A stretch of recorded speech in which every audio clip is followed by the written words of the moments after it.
Okay, we are not going to use the same stuff in Kubernetes. Kubernetes doesn't support all of this.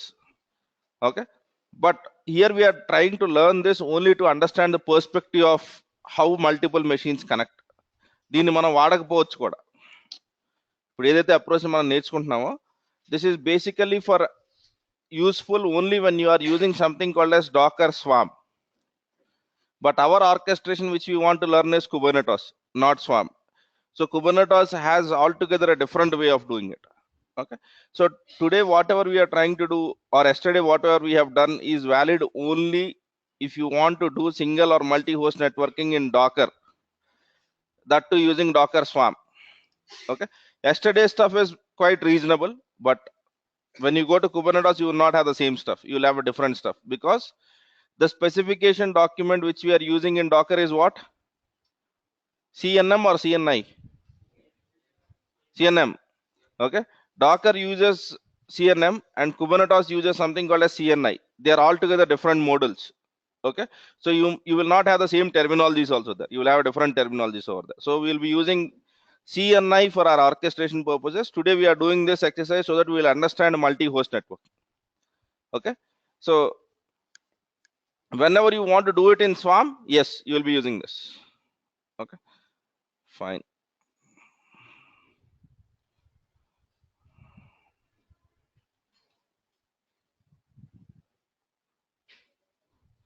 Can you brief what is blockchain? Do we have 5 minutes actually?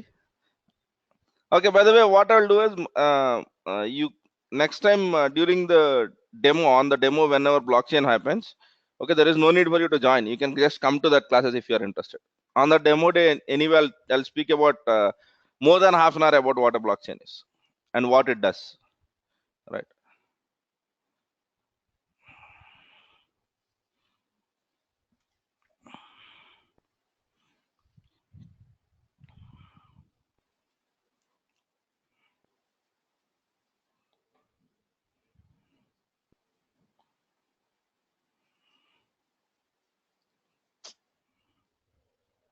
Docker networking.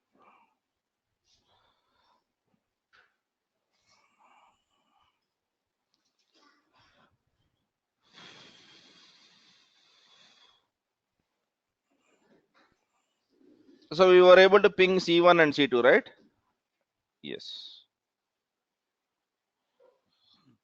Okay. So for single machine, we have used a driver which is bridge. For multi-network, you will be using a driver which is called as overlay. Okay. So the implementation is different. Fine. Whenever I am speaking about a driver, the implementation of how the networking happens is different. So overlay is also one networking standard. Okay. So this is how a multi-host overlay will look like. We will have 2 or 3 machines or multi-machines where you have Docker installed. Right. One thing which has to be there in these 2 or 3 machines is they should be reachable to each other. ఒక machine ఇక్కడ ఉందండి, ఒక machine ఇంట్లో ఉంది. ఈ రెండింటి మధ్యలో Docker multi host networking పెట్టచ్చా? As long as they are reachable to each other, it doesn't matter whether they belong to same network or different network. Okay, are we getting the whole point? So basically, if you want to set up a Docker networking between multi machines, they should be reachable or pingable to each other. It doesn't matter whether they are in the same network or a different network. That is the first constraint. Okay, so make your systems reachable. The moment they are reachable, what you can do is you can create a overlay driver, or you can create a multi-host networking. So multi-host networking will look something like this.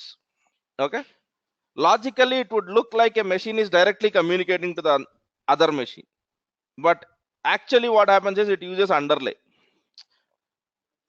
Underlay is an actual physical layer which enables communication, but for to your containers it would look that I have a direct connection to other container running on the machine. Ante 10.0.0.2 to 10.0.0.8 looks as if the communication packets are going via overlay logically, but actually what is happening, it is using the real physical network to communicate. Okay, so it would create something called as tunnel. This is a logical tunnel. Okay, and the packets are dumped onto the tunnel, which uses the infrastructure layer which you have. Okay, and then the networking will be reached to the other machine.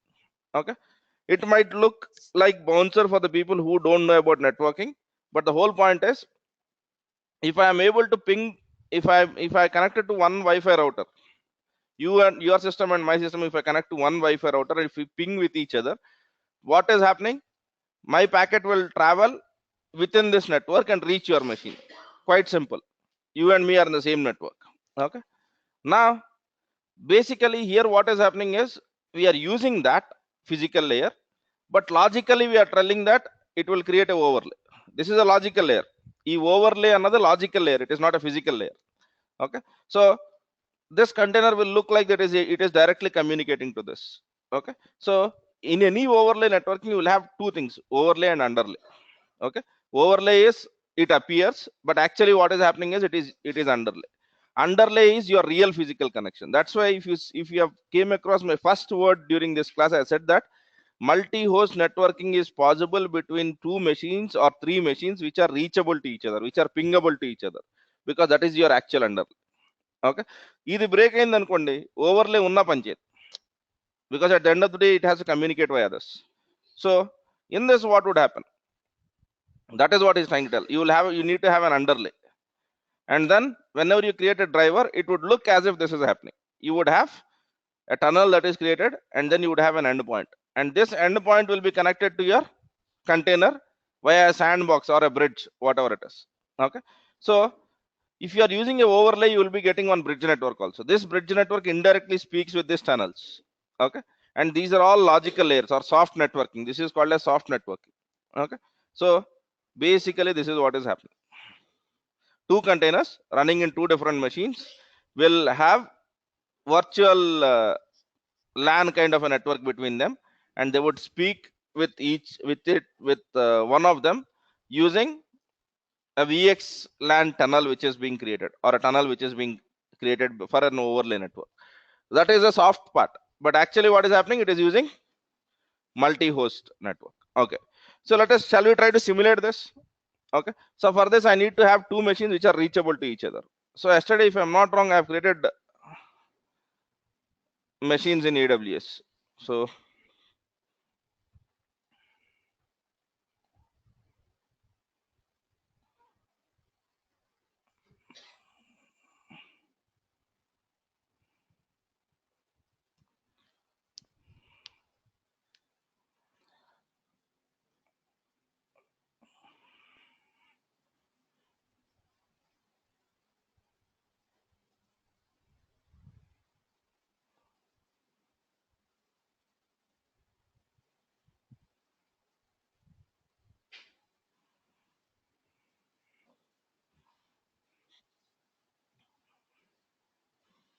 let us wait for these two machines to be up,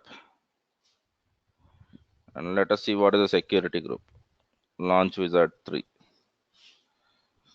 inbound. Okay, and let me add one more thing just for our testing. I'll be adding a rule for ICMP. If you don't add this, ping will not be responded. Okay, ping works on this protocol.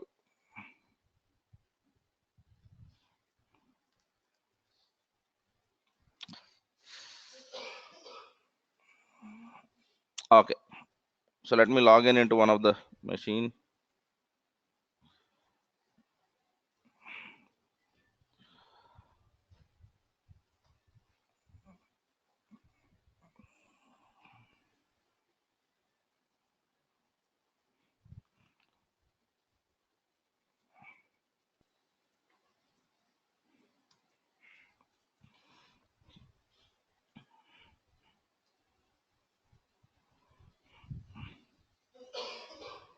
Connection is refused. Why?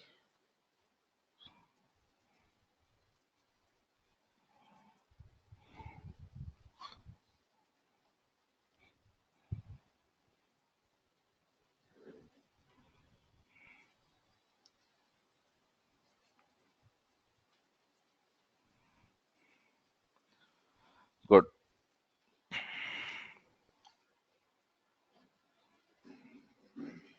Okay, so let me ping to the other machine, because before creating the setup I have to just ping to the other machine.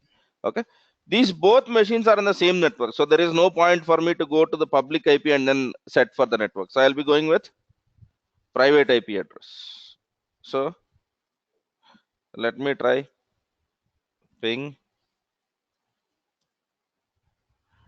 Responding.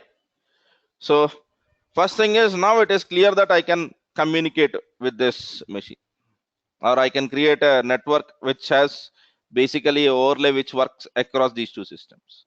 All right, so that is the first step. Now basically you need to expose certain ports, but for us we don't have a concern right now, because if you want, you have to open these specific ports. I've given the numbers over there. Okay, but in our case all the ports are open, so we really need not worry about them anymore. Okay, fine. Now a multi-host networking is basically enabled in Docker by something called as Swarm. Okay, in Swarm you would have master and then you would have agents. In Swarm you would have master and then you would have agent. Okay, so whoever does this init is basically called as a master. Okay, and rest of the hosts will join to that. Okay, and then they would form a cluster. Okay, so multi-host networking చేసినప్పుడు ఒక machine initiate చేస్తుంది connection ని, మిగతా machines దానికి join అవుతాయి. That's the whole point. So that's the command which is asking us to execute: docker swarm init.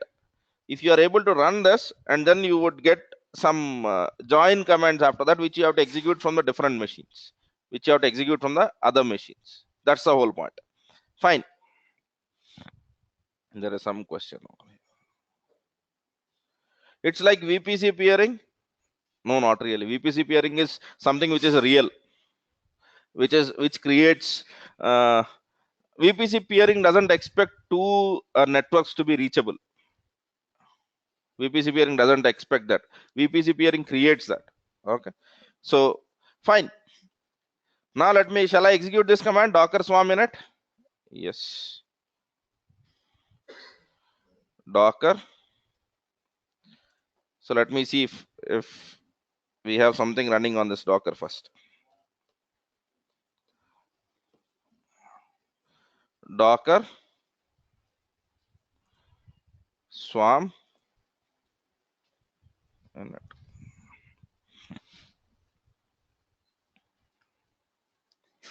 So what it says, yeah, this is there. And if you want someone to get to the docker swarm, they have to execute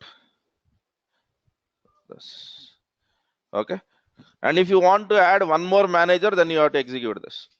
So I don't want to make it other stuff also manager, right? So I'll copy this and let me put it in Notepad. Okay, so that I can easily copy it. So shall I log in into the other machine now? Yes. So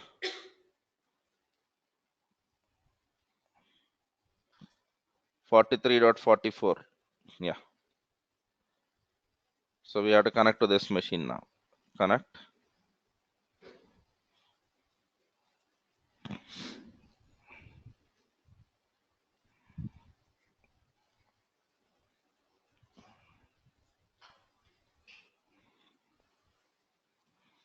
Okay, so I'll check first docker is running or not. I'll be just doing simple docker ps. Okay, docker ps. Yeah, things are going good. Now I have to go to the other machine and just copy and paste whatever you are seeing over here. So shift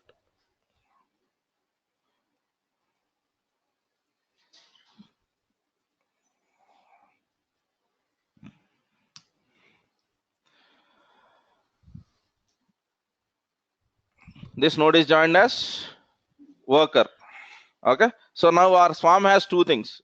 One is two machines. One is this, the other one is this part. Okay, now let me go back to my slides. Okay, so Now you can go ahead and execute docker node and ls command. Okay, so let me go into the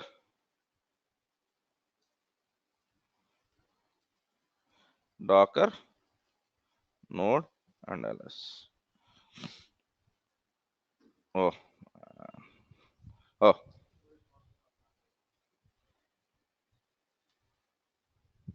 I have to do it on the manager. Docker node ls. Yeah. So am I getting two machines? Yes. Good. Now we can create a overlay network now. Okay. So basically, you can say that I want to create a overlay network now. Okay. So let me blindly copy paste this command. It would not work because D is capital, unfortunately. Okay. It is the same command like what we have did yesterday. Where yesterday we have said that docker network create minus D bridge qt hyphen bridge. Today I'm trying to just tell that it is a overlay network. Okay. So I have too many mashes. Okay. So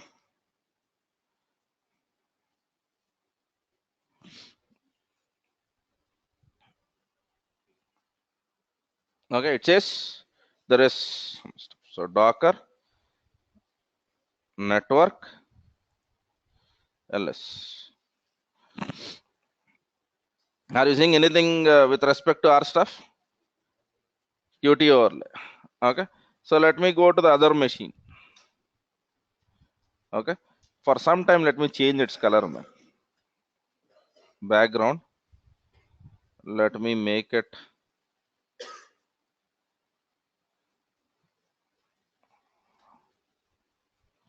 apply. Man, it's horrible.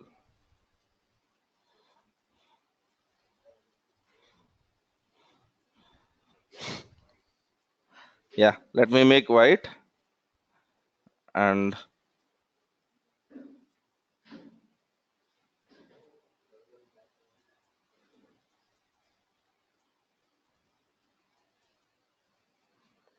good.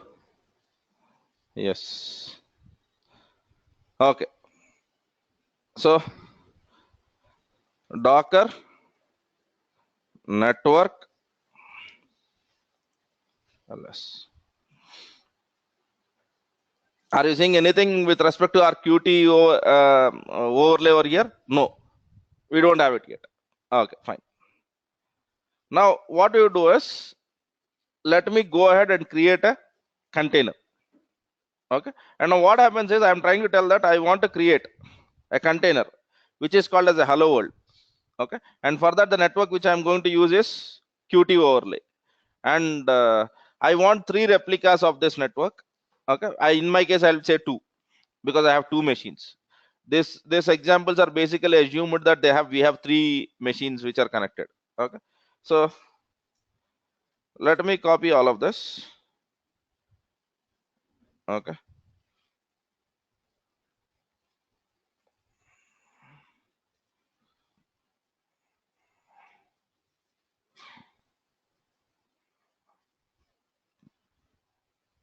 oh, wonderful. Yeah, it's okay. Hyphen hyphen replicas 2, and I want a container which is created which is called as hello world. Hello world is a simple container. We know about that container, right? And I want it to sleep for one day. What is sleep for one day? It is the most useless way of creating containers. Okay, it would run for one day and automatically it would kill for itself. Okay, fine. So let me go to home, remove this.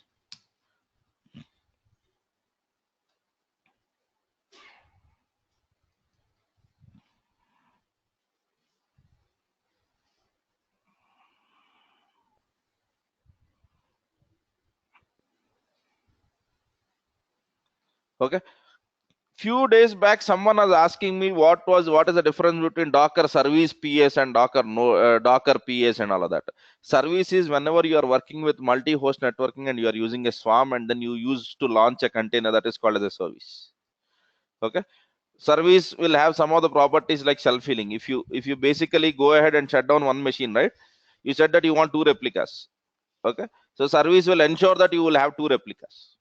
Okay, you have three machines or three containers launch చేశారు, ఒకటి కట్టేశారు. So now how many containers you will have? Two. Service, but while creating the service you have said that I want three machines, but you have only two. Service will identify that and it would create one more in one of these two machines. So this will not happen when you do Docker create run and all of that. So service is basically for orchestration kind of activities. Fine. Man, what is happening?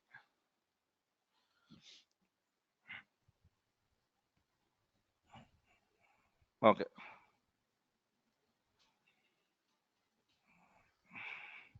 it never used to take this much time. What? Yeah, but let me go in this machine and let me see Docker. Not assigned yet. Docker network ls. Are we seeing Qt overlay now, which was not shown earlier? So Qt overlay will be created only when the necessity comes. Manager lo nenu oka network ni create chesina ventane ikkadiki raadu. So if you create a network on the manager, it will not be immediately shown over there. But the whole point is whenever the necessity comes that you have to connect over this network, then the necessity will arrive. Then it would try to create the network. Okay, so that's how Swarm works. Okay, you have to wait till it says it is done. There is no other way for this. Man, come on.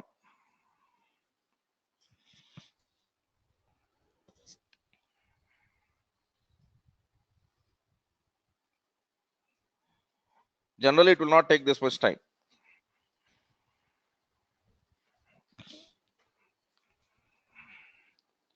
Why are we creating replicas? Because I have three machines. I have two machines. I have multi machines. Right? So I have two machines and I am creating containers in both the machines because even if one machine fails, the other container works. That's the whole point. Okay. In till now we have never done that because we were working on one machine. Now I'm working on two machines and I'm controlling the second machine from being over here. Okay, so for example, even if you have seen my command, I have said Docker network create in manager, not in node. But am I seeing the network being propagated to here? Yes, because this is how the multi-hosting stuff works. You control from one machine and that machine ensures that the stuff is being done on the other machines. That's what the whole fun of orchestration is. Yeah, here our name is Qt over. Yeah, I have given the overlay network's name as Qt overlay. So since I'm lazy, I'm not given overlay over there. I just said as over. Images should be in both the machines. That is done by Swarm. That all of that is done by Docker Swarm. Yeah, whatever it takes for it to run. So whenever you say Docker service, it would execute Docker run command on all the machines and it would create a overlay network and it would synchronize between itself. Okay, I'm not sure why it is taking this much time, but generally it would have been done by now. Swarm is used for high availability of the application. It is used for orchestration. And whenever you are using orchestration, you will get many properties, and out of which highly availability is one aspect. Okay. So for the people who want to understand about orchestration, wait till we finish this because we are going to start the next step of ours is orchestration itself. We are going to discuss about Kubernetes where we discuss all of these features which are coming up. Right. Fine. Okay, let it take its time. Okay, in the meantime I'll tell the error which we were facing yesterday. Okay, so basically what was happening was we were using an expression in the command, right, and there is a known issue in Docker over there, but Docker tries to tell it differently. Basically whenever you write your variables in command statements, it is the responsibility of the Linux to expand it, but when you write echo it would not work out. So what I've done is I've just basically Docker, if I'm not wrong, I'm right. Okay, I've created a simple stuff. Okay, you have to use this whenever you want to expand it. That is a workaround. CMD లో sh minus c అని రాసి తర్వాత రాసుకోండి. If you don't write that, it will not be able to expand. That's a known issue in Docker. So that's what we were facing yesterday. Okay, so if you remember, even it was trying to tell that sh unable to expand and all of that, because if you just write echo and start text, okay, you have given a variable, and Docker assumes that Linux should expand the variable, and Linux is unaware of that. Okay, so for everything to be working, you have to use this syntax. So CMD lo ganaka syntax lu vaadite ila raskondi. Okay, that's what I have written over there. Yeah, let us see. Hopefully it is being done by now. Man, come on, let me start. So Docker service,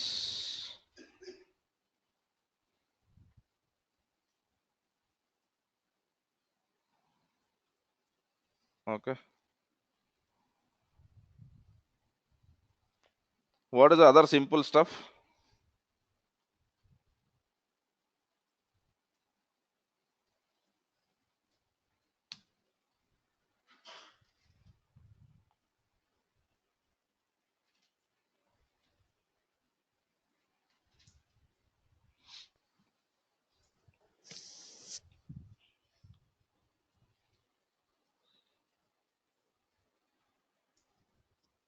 Okay, so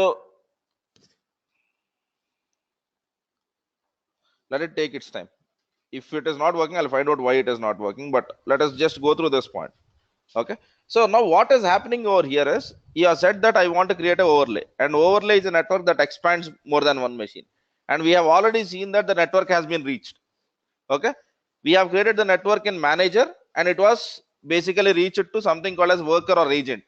Okay, and once these two are available, then you can use the same network to communicate between containers running on different machines. So now if I go to this network, here also we have Qt overlay, and here also we have Qt overlay, which then internally connects to a bridge network of its own. Okay, which basically from your container you would be speaking to bridge speaks with Qt overlay, it takes the packets over this line. That is a logical assumption, but what is happening physically? This would come to here, and from there to underlay, and underlay to the other machine. That's how it works actually physically, but it looks like it has, this is the stuff which is happening. Okay, now when you can create as many containers as you want, and every container will basically, or whenever you create a container over there, every container will get an address, and that address will be based out of the subnet, which is from overlay. So what we can do right now is, even though this is working, so what is the command to inspect what is an overlay? Docker network inspect Qt.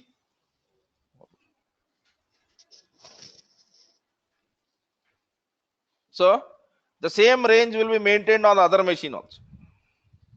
Okay, now are you seeing it is trying to tell that you have two peers over here? Okay, so the more you add machines, this network will be telling what the peers are, and you can create machines from any of these peers, okay, so whenever you have said Docker swarm join, okay, as long as that join statement is there, it would still work. But whenever you want to come out of that, then you have to explicitly go and just say that I want to come out of this swarm, I don't want to be as a part of this cluster anymore. Okay, so for that also you would have swarm commands. Okay, fine, good, service converged.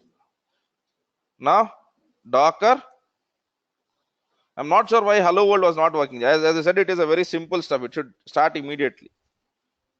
Okay, Docker, I have to use service PS, that's it, service PS, and if I'm not wrong, I have given the same name, PS hyphen. Are you seeing this? It says that you have two machines. Okay, one where in 4344, the other one in, okay. So now let me go over here. Let me just say docker ps. Are you seeing this? Did I execute a docker run command from here? No, I've executed docker run command from the other machine. I've created the overlay network and I said that use this overlay network for communication. Now what is basically happening? It is basically communicating using that overlay machine, and the terminal in the black, which is our master, is able to create basically nodes on this. So for example, if I want one more, it is the same thing again. So docker service name ps hyphen svc1. Oh, let me change the image. What is the other image which we can use, which is quite simple? Jenkins is not that simple. It would take time also. What is it? Nginx. Yeah.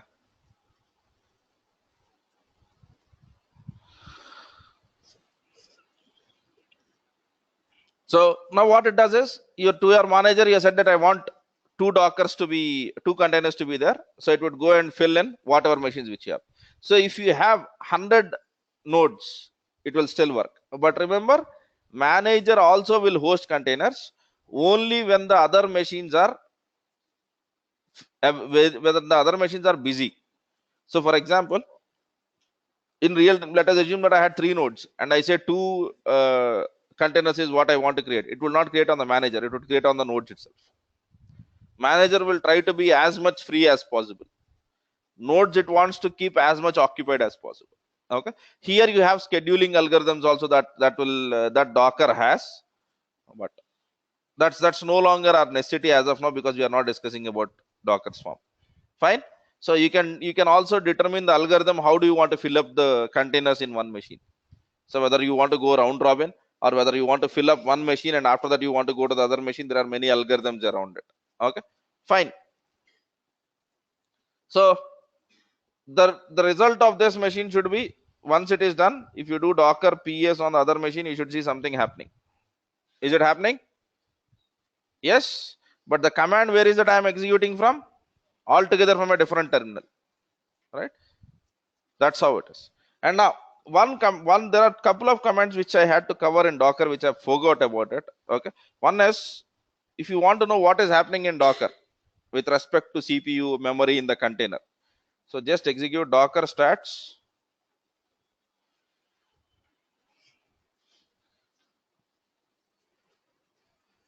It would give every container what is happening, what is the memory it is occupying, what is the IO which it is taking, and these are live figures. Okay, a new update. Okay, so when I say new, it is from 1.3 itself, it is there.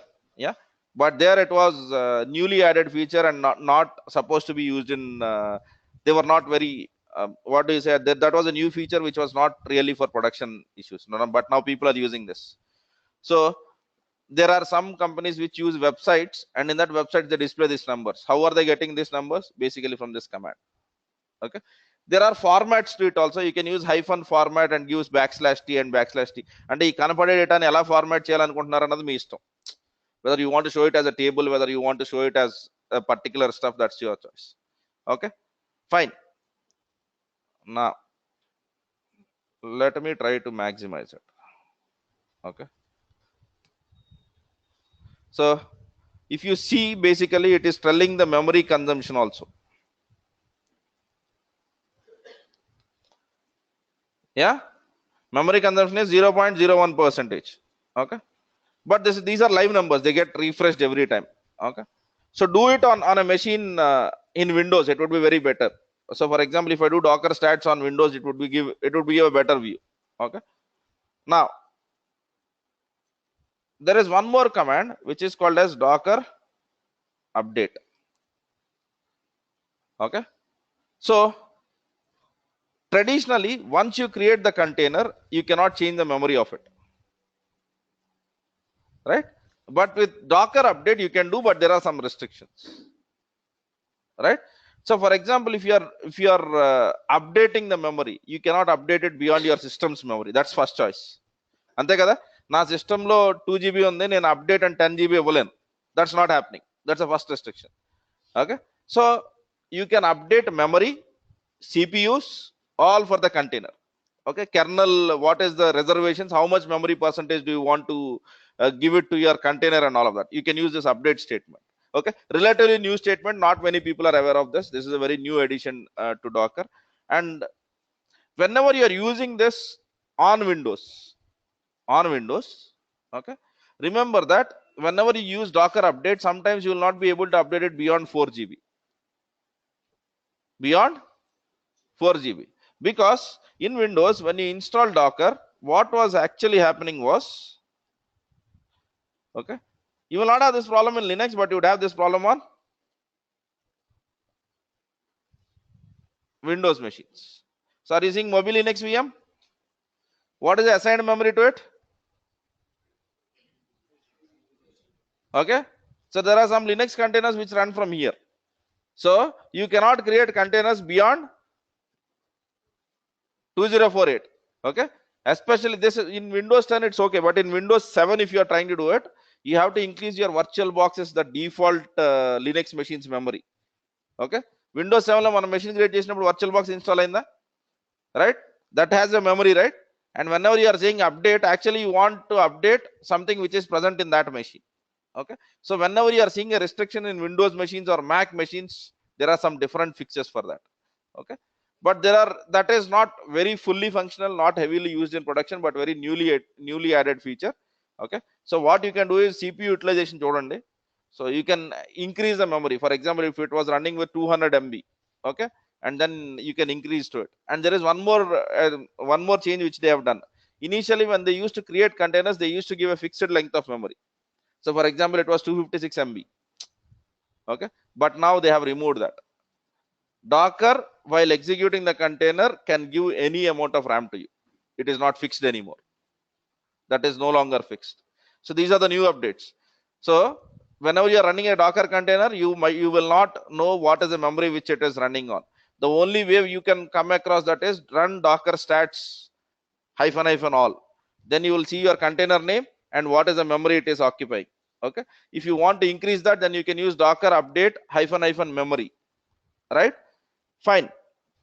While creating itself, if I have to increase the memory, then docker run -memory and then give whatever it is, 2048 M, which is 2048 megabytes and all of that. Fine, are we good? So these are the two new things which gives basically, till now the only way to scale Docker was horizontally, create one more container. But now slowly they are adding vertical scaling features also, which is good, but there are some restrictions. Okay, don't expect it, but you can, if asked in interviews, okay, probably 3 months or 4 months back, the answer was no, it is not possible. Now you can say that you can try docker update. So please tell about this command. Docker update is a command which would help you to increase memory. There are restrictions, so please go through that docker update command, okay, and see what are the things which you can change. You can change CPU, you can change kernel memory, you can change RAM, and you can give swap memory limits also. So if the memory is filled, how much of swap memory can I take? So all of this can be set with docker update, right? Fine, good. How to restrict? Yeah, there are restrictions also, right? When you are running, you would have something called as memory share. Okay, so memory share will tell how much of percentage of memory of your host machine do you want to give it to basically the docker container. So you have C groups for that. Docker run command CLI open chain. Okay, you have hell lot of options there.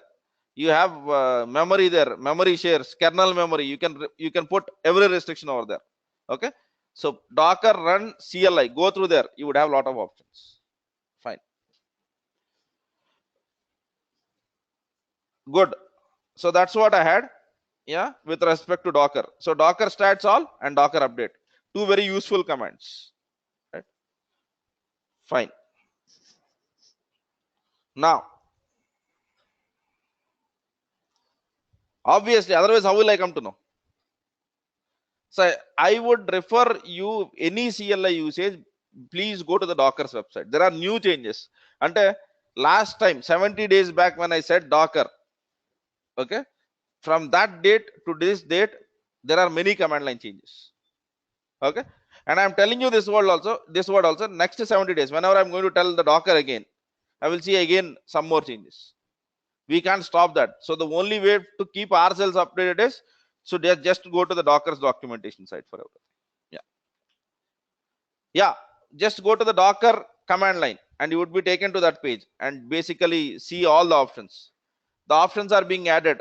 There you will be seeing new options with blue colors in that. So that means that these are the new things which are coming up.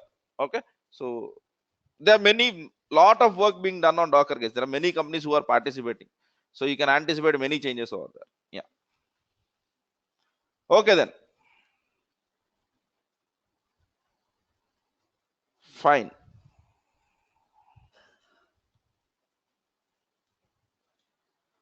good. So we have to start with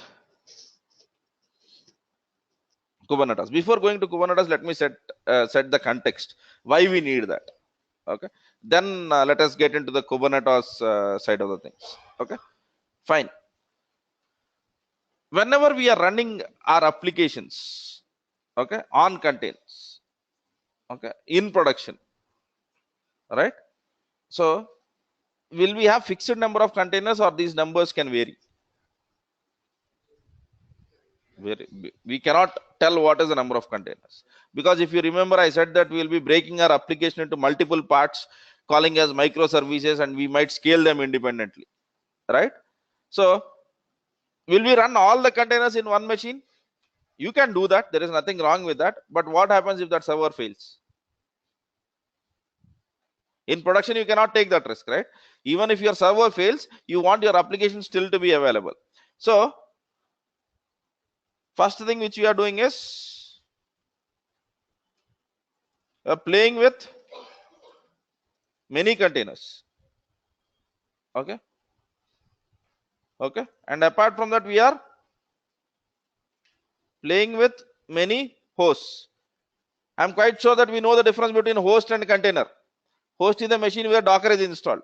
So you will have many machines and then you would have many containers. So this will add the complexity of maintenance, right? So for example, if I say that you have to maintain these 100 servers, so that would be very difficult for us.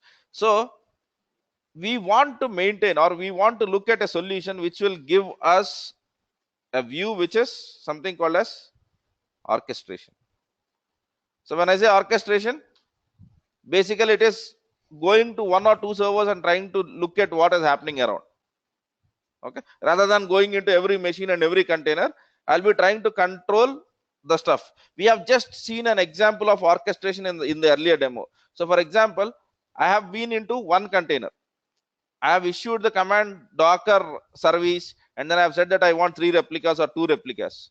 So what was happening? It was creating on the other machine, right? So when I say docker service ps, it was telling that okay, this container is present in that machine, and this is how it is being basically configured. So what is that I'm trying to do? I'm just, there is no need for me to get into other machines. I can just log in into one machine and get my work done. Okay, now the other thing which we have to look along with this is we have to also be anticipating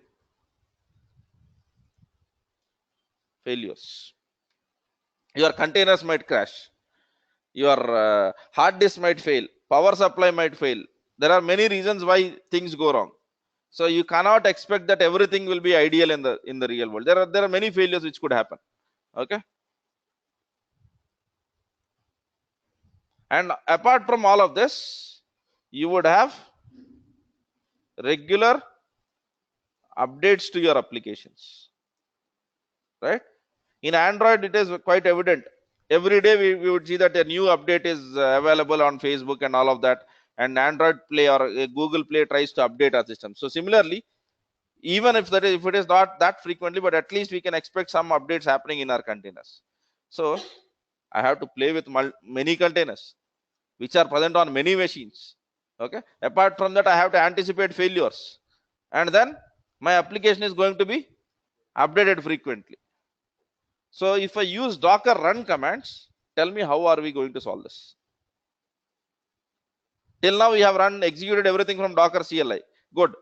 But can we apply our statements to that? Okay. So I have 100 machines. I will log in into every machine and then I'll do Docker PS in every machine. Okay. And if any container is being killed, I will be checking that machine continuously. Good. So that you will do for 8 hours. But what will happen when you are at home? So we have 24/7 support. We'll have 3 people doing that every 24 hours. So why do you want to do that? So let a software do it for you. And that software is an orchestration tool. And there are many orchestration tools.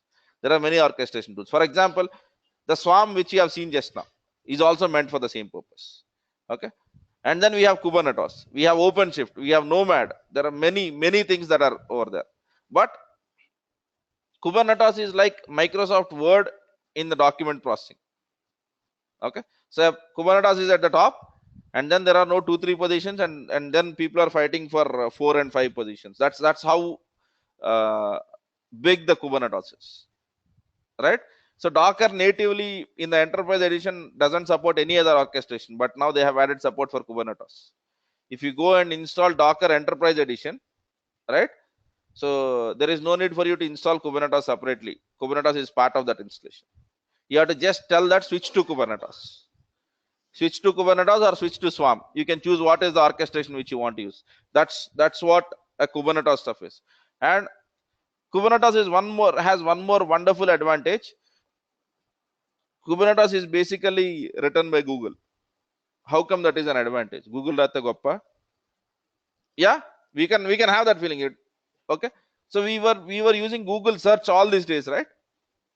So Google search uses a technology, and Kubernetes is basically derived from the DNA of the technology, and we know how stable the Google search is.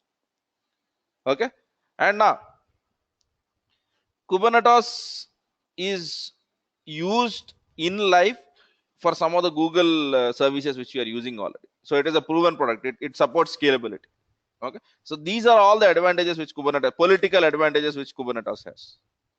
Right. So any orchestration tool should help me in all the 4 points. So for me, it should be very easy for me to work with multiple containers, multiple machines. It should guard me from failures, and it should be very easy for me to update the new versions of my images. Okay. And if these versions are not working correctly, it should be equally easy for me to get back to the older version. So for example, your developer has given, you are working on version called as 1.1, and they have given a fix which is called as 1.2. You applied 1.2, it was not tested correctly, it has failed. So it should be easy for you to go back to 1.1. So these are all the things which an orchestration tool should provide.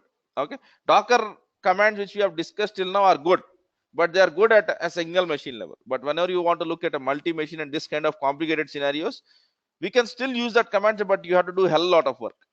Chala panlu manam cheyalsi vastund. Aa panlu manam, we are giving that work to something called as Kubernetes. Okay. So in Kubernetes, we would have clustering, or any orchestration tool for that matter will have this concept of cluster. So what is a cluster? Group of machines working together. Okay. That is a network also, right?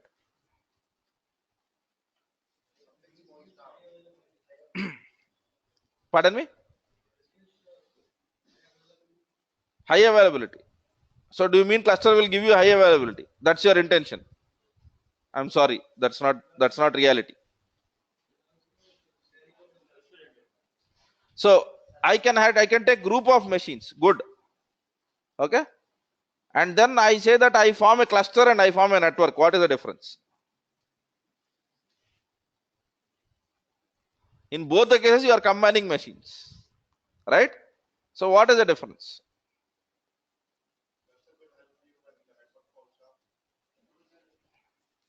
No, not really.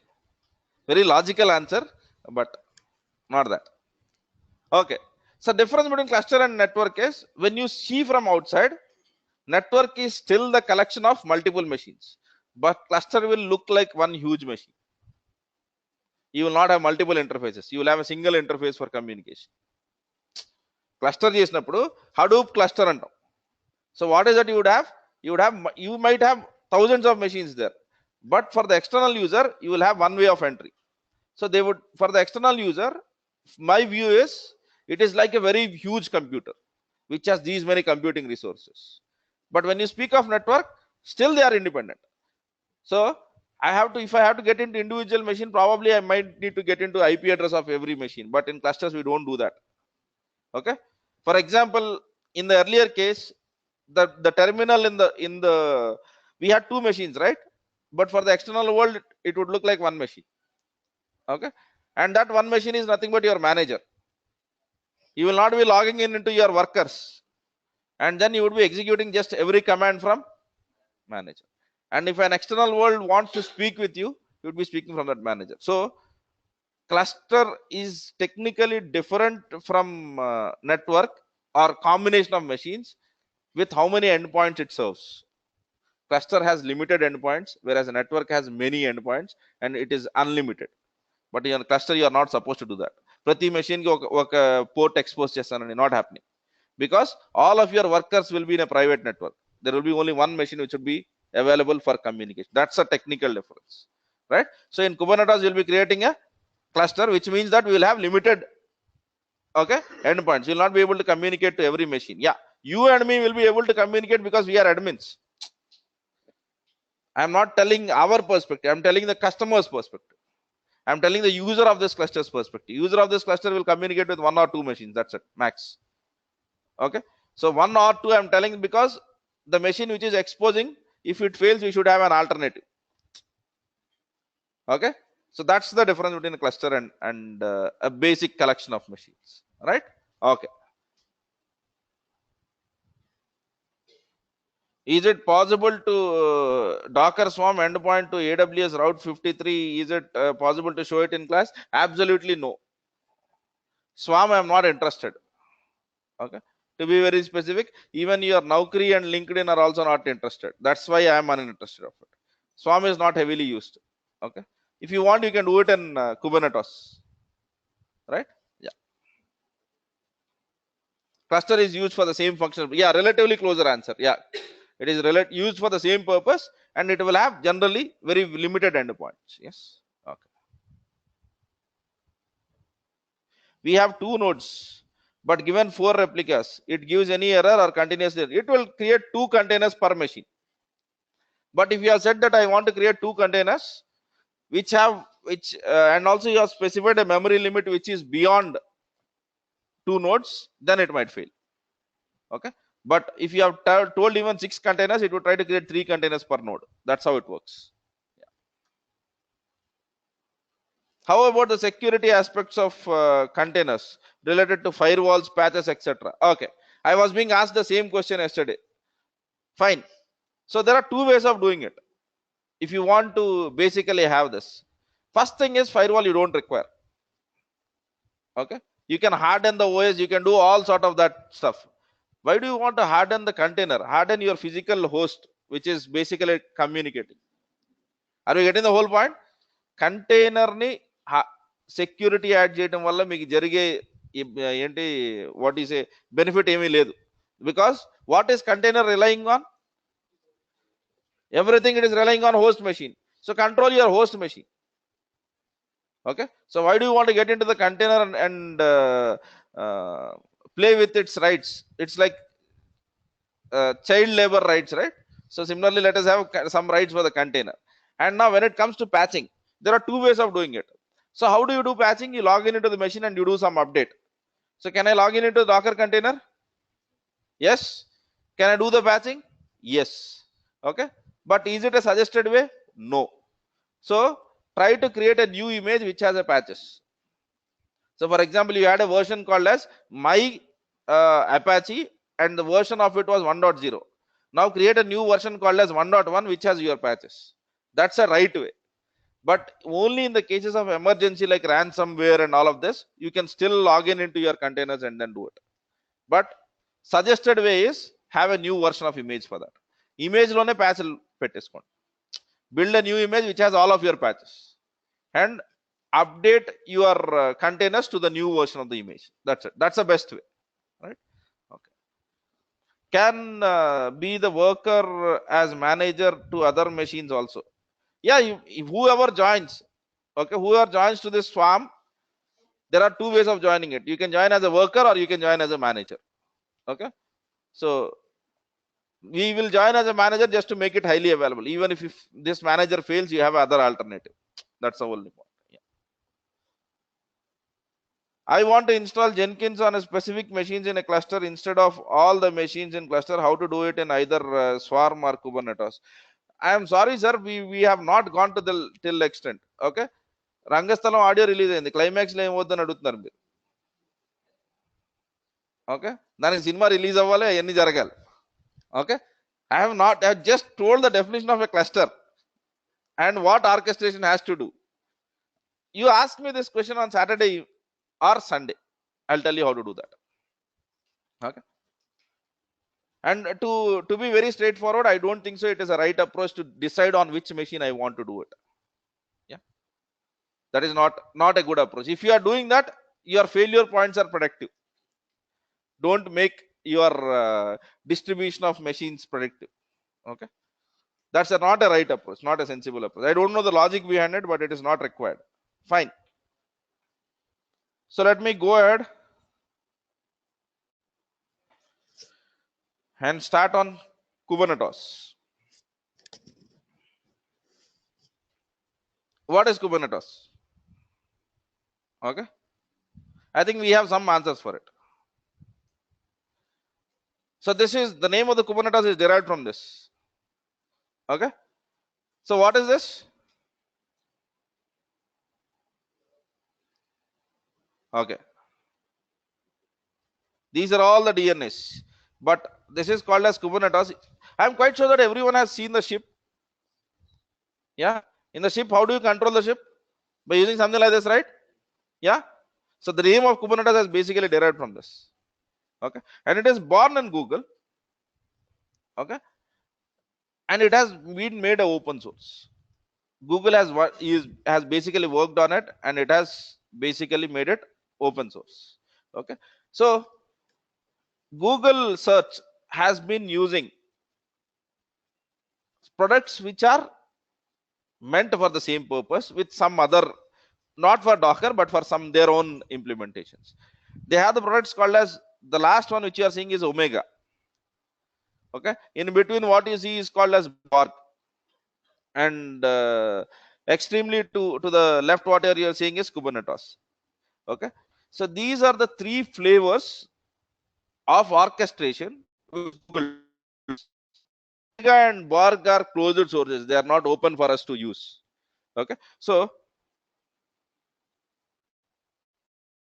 this is what has happened. It is not exactly rewritten. అంటే ఒమేగాలో ఉన్న feature అన్ని తీసుకొని Kubernetes లో పెట్టేలా, but the good things which are required for the containers are put over here, because Docker has been using containers from ages. Google has been using containers from ages. Okay, so Google has came up with a product which was like Docker, but unfortunately it was not very well accepted. But somehow Docker had got all of its stuff. But basically Google uses Borg and Omega whenever we are using Google searches.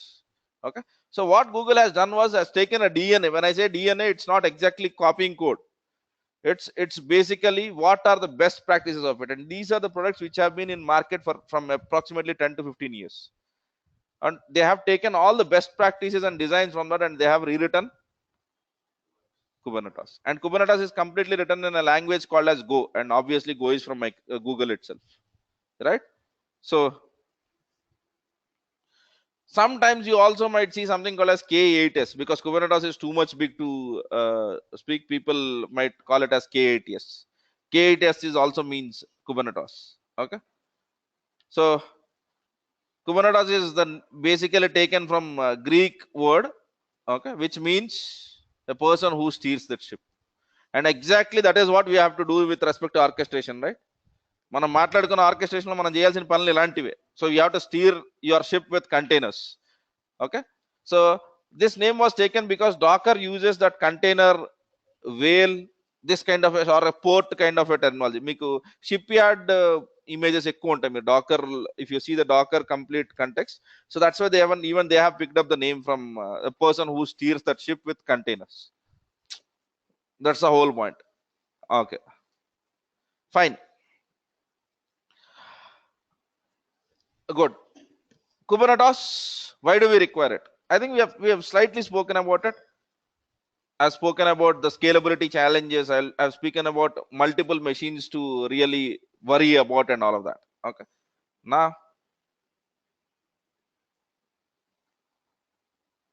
this is our view. Initially for us only one machine is a one computer, but now what is that we are trying to do? We are trying to do on AWS, and whenever you are doing on AWS, you will treat complete AWS or complete data center as one single unit which has many computing resources, and you can basically create whatever you want. So whenever you want to use the machines of this scale, then you need some kind of a tool which will help you out, and that's what he claims Kubernetes can manage it. Okay, so this is a common stuff which I use a lot. Okay, so pets versus cattle. Okay, I'll tell you what a pet is. Some of you already might know it. Okay, so how many of you are admins over here? Admins. Okay, మిగతా ఎవరు అడ్మిన్లు కదా? Okay, so what is the server which you work mostly? Do you remember its IP address, name, color, hard disk configuration? Yes, so that's why we call it as pet, because you know everything about your server. If there is some part that goes away from your server, you will be the most emotionally hit person on that day, right? Because we are treating our servers as pets. Okay, now let us assume that I start treating my servers not as pet but as cattle. What is the difference? Okay, so I have a dairy farm, something like Heritage. Okay, I have 1,000 cows. Okay, one cow has died. నా ఇంట్లో 2 పిల్లులు ఉన్నాయి, ఒక పిల్లి చచ్చిపోయింది. అలాగే నా dairy farm లో 1000 ఆవులు ఉన్నాయి, ఒక ఆవు చచ్చిపోయింది. ఏది బాగా ఇబ్బంది పెడుతుంది నన్ను? పిల్ల, ఆవ, right? Kubernetes wants you not to treat your servers as pets but as cattle. Yeah, ఒక ఆవు చచ్చిపోయింది కదా, ఇంకోటి కొనుక్కురండి సంతకెళ్ళి. That's how simple it is when a cattle dies, right? So exactly this is a terminology which we try to use in Kubernetes. We are really not emotional about it. If something goes wrong, we'll bring up another stuff immediately. Okay, rather than trying to fix it, we will never try to fix anything that goes wrong. We'll bring a new one, right? But if it is consistently going wrong, then it is our problem. We have to really find out the reason for that. But basically this is what you have to do. All right, good. So with this example, I will basically stop the discussion and I'll start the tomorrow's class from here. So you have to send a courier to someone in the online class who is from Delhi. You have to send some book. Let us assume we are sending a book. Okay, so there are a couple of ways of doing it. One is travel yourself, right? Or what is the most easiest thing? Courier. In the courier, what is that you would do? You would tell what is the address that it has to be delivered, and basically the other details about the person to communicate and all of that. Okay, or will you tell to the courier, Blue Dart courier, saying that okay, take this from here to Shamshabad airport only in Ola cab, and from there I want my package to go only on an Indigo flight, and in Delhi it has to be in Uber. Can you tell that, or will you tell that? No. Okay, so the traveling of our book from one place to other place, you are just telling where it has to go, and basically what is that you are expecting. Similarly, we will deploy our containers in the same way. Okay, here you are writing the to address and from address, right? In Kubernetes you would be writing a file which basically is something like that. So I want 3 or 4 containers which should be doing like this. Okay, so that's the approach which we are going to follow. So we are going to deploy in our containers in the same way like how we send couriers. We'll be telling the necessary details which a courier guy should know to send the courier. Similarly, we will be telling necessary details to the Kubernetes to basically make our applications up and running. We will not tell unnecessary details. Okay, right? And we would leave how it does to Kubernetes, right? Okay, the only thing which we would be doing is tracking order. We will be doing exactly the same thing. So we'll be writing a manifest file. We'll be giving you to the Kubernetes, and then we'll be tracking order, seeing that whether they are deployed or not deployed. If they are not deployed, probably if there is something wrong in my manifest, I'll correct it. Okay. So for example, if I use the same courier to send probably gold, that's not a right way to send a gold. So obviously so basically those are the kinds of things which would be caring about. Fine. So let me stop it at that and start in tomorrow's class. What I want to do is in tomorrow's class, let us have a class from 7 to 9 tomorrow. Yeah. For the people who have to leave to offices, what I can ask Satish is only for tomorrow's class, and day after tomorrow it is 7 to 10 only Kubernetes. Okay. So tomorrow's class 7 to 9 it is. Okay. And in 7 to 9 what I want to discuss Kubernetes because it is a lengthy discussion. Yeah, I wanted it from 7 to 10 because I thought it might not be practical for most of you. Okay, so if some people by chance have to go leave at 8:30, what we can do is I can ask you to Satish to share a link and you can join from home if you want for tomorrow. Yeah, so that is something which I can do. Okay, but there are some fixed numbers. అందరూ కావాలంటే తెమలదు 100కే ఉంది వాళ్ళకి. So only for tomorrow they are not going to increase it, right? So if it is genuinely required, please ask that, and if you can stay till 9, I don't think it should be a problem for you, right? So tomorrow our class is from 7 to 9, and let us start AWS or cloud from 9:15, because if you don't know Kubernetes, you cannot do anything on Azure. That's a problem. All right, so let us finish this Azure, let us finish this Kubernetes and use this Kubernetes in Azure. Right, in AWS whatever is required for the cloud, I think we have done it. Okay, so on Sunday we'll be discussing about registries, right? On Saturday once we finish this about Kubernetes, we'll be discussing about registries. Okay, and in Sunday, if you don't, as I said, we want to discuss on some extra topics, right?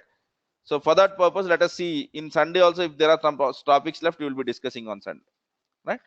Fine. So that's what I had. Let us meet tomorrow, and tomorrow our class timings are from 7 to 9, right? Yeah, or 7:15 to 9 when I say. To Saturday, this week onwards, we are not going to have any evening classes. Throughout the week, our class timings are exactly the same, right? Marring timings. Okay, yeah, sometimes it might happen that I might take DevOps only from 7 to 10, or sometimes I might take cloud from 7 to 10, but basically our classes are from 7 to 10 itself, not in the evening, right? Yeah. Okay then.